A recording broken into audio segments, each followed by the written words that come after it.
आपको इस पे आके नहीं कह सकता इसके अंदर कि आज पाकिस्तान में दूध की नहरें बांध दी हैं और आइन और कानून के हिसाब से सब चीज़ चल रही हैं। ये तो पाकिस्तान की बदकिस्मती है कि हमारी डेमोक्रेसी शायद उस हद तक इसलिए भी नहीं पहुंची कि हमें 100 साल नहीं हुए। जिन मुल्कों को 100 साल कवर हो गए उनमें डेमोक्रेसी बेहतर है, हमें 100 साल से थोड़ा टाइम बीता दूर है, हम तो शायद जो लकूने हैं वो टाइमली ठीक हो गए। अच्छा फैसल साहब, ये बताएं कि पाकिस्तान पीपल्स पार्टी कितनी देर तक मुस्लिम लीग के साथ रहेगी? 1 साल, 1.5 साल?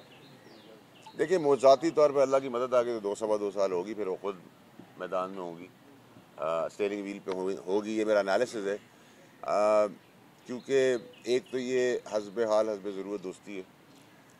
इसके अंदर पीछे आपने देखा है माजी के अंदर इलेक्शन के आखिरी दिन तक भी क्या होता रहा, और 20 साल में जो मियाँ साहब ने जरदारी साहब के साथ किया है, उसके बाद उनके लिए भी बड़ा मुश्किल काम है कि वो भूल जाएँ सारी चीज़ें।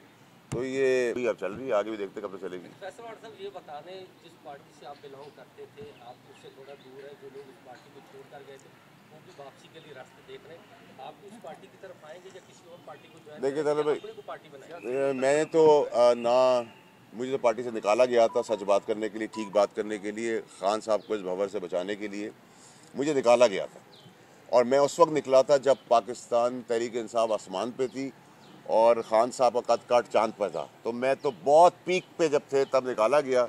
जो बाकी वक्ती बटेरे जो आज अपनी दास्तानें सुना रहे हैं, किस्से कहानियाँ कर रहे हैं आवाम के आगे कि हमें ये हो गया तो हमें ये इस तरह किया तो हम मजबूर हो गए, तो बेशर्म बेहयाओं को इतनी हया होनी चाहिए कि जैसे मैंने अहल होने के बाद सीट पे रिज़ाइन किया, किसी का बाप भी मुझसे रिज़ाइन नहीं करवा सकता था। आपको पता है, अभी भी जो पीटीआई के टिकट पे बैठे हुए हैं और पीटीआई की जड़ें भी काट रहे हैं, उनके खिलाफ बयान भी दे के बैठे हैं, वो क्योंकि टिकट पीटीआई का, तो मैंने टिकट पीटीआई को वापस किया।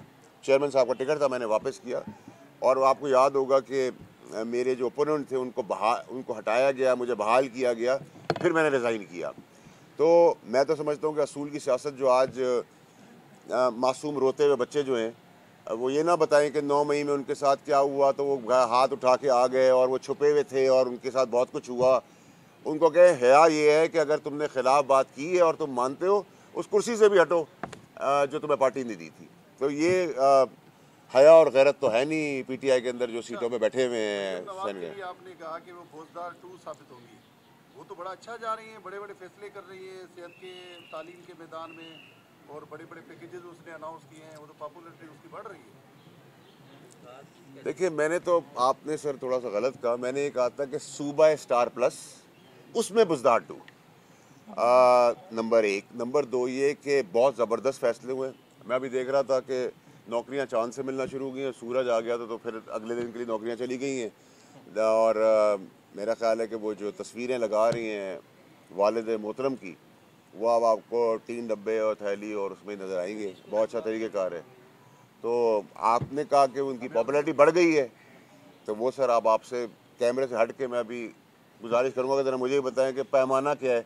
अगर उनका ग्राफ बढ़ गया तो फिर तो मैं आसमान फाड़ अच्छा वावड़ा साहब, ये बताइएगा कि जीएचक्यू में तमाम तर जो है वो, एक मिनट, जीएचक्यू में तमाम तर जो सियासी कायदीन है उनको बुलाया गया था, बशमूल मियाँ साहब भी, वो भी जीएचक्यू गए थे और गिलगित बल्तिस्तान के इशूज़ पर जो है वो उन्हें ब्रीफिंग दी गई है।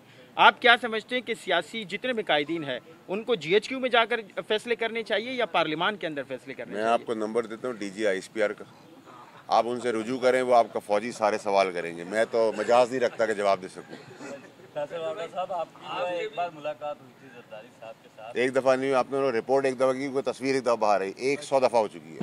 अच्छा बिल्कुल होगी। अच्छा, ये बताएं कि भाई मैं जरदारी साहब का बेटा बना हूँ तो एक दफ़ा तो नहीं मुलाकात करूँगा ना, 100 से लेके 1000 दफ़ा करूँगा। ये बताएं कि आसिफ अली जरदारी साहब, आपकी जो 100 मुलाकातें हुई और आपने कहा कि इससे तो बेटा नहीं हुआ, क्या आसिफ अली जरदारी साहब ने आपको पाकिस्तान पीपल्स पार्टी ज्वाइन करने की ऑफर की है? हाँ या नहीं? रोजे में हो, सच्ची बताना। हाँ या नहीं? देखिए, मेरी अभी उम्र ऐसी है कि अभी अगर मैं 2, 4 और 5, 10 शादियाँ भी करना चाहूँ तो उसके लिए हाँ होगी। तो इसी तरह जब तक मेरी उम्र है, जब तक तेज़ी चल रही है अल्लाह की तरफ से, उनकी तरफ हो या कोई और पार्टी हो, मैं भी उनको वेलकम कर सकता हूँ और वो भी मुझे वेलकम कर सकते हैं। तो जैसे रिश्ते का एक एज होती है ना, वैसे सियासत की भी एक एज है, तो मेरी एज अभी काफ़ी है उसके अंदर। वेलकम करेंगे? अभी तो मैंने घर में किया था, आपने दिल में किया है। और कोई सवाल? आपने जब आप पीटीआई में थे शुरू में उस वक्त आपने ये कहा था कि बैरून मुल्क से लोग यहाँ नौकरियाँ करते हाँ, मैंने यही गलती की है सिर्फ सियासत के अंदर, वही मैंने माजरत भी कर ली थी। अब मैं कह रहा हूँ सब बैरून मुल्क सियासतदान भी चले जाएंगे। थैंक यू जी। ये चांद का बार बार आप जिक्र करते हैं, चांद में तो रहने जैसी कोई चीज ही नहीं आपसे। देखिए मेरी वालदा इस दुनिया में नहीं रही, वो हमेशा मुझे कहती थी मेरा बेटा चांद जैसा लगता है, तो मुझे याद आती है उनकी बात। थैंक यू जी, बहुत शुक्रिया।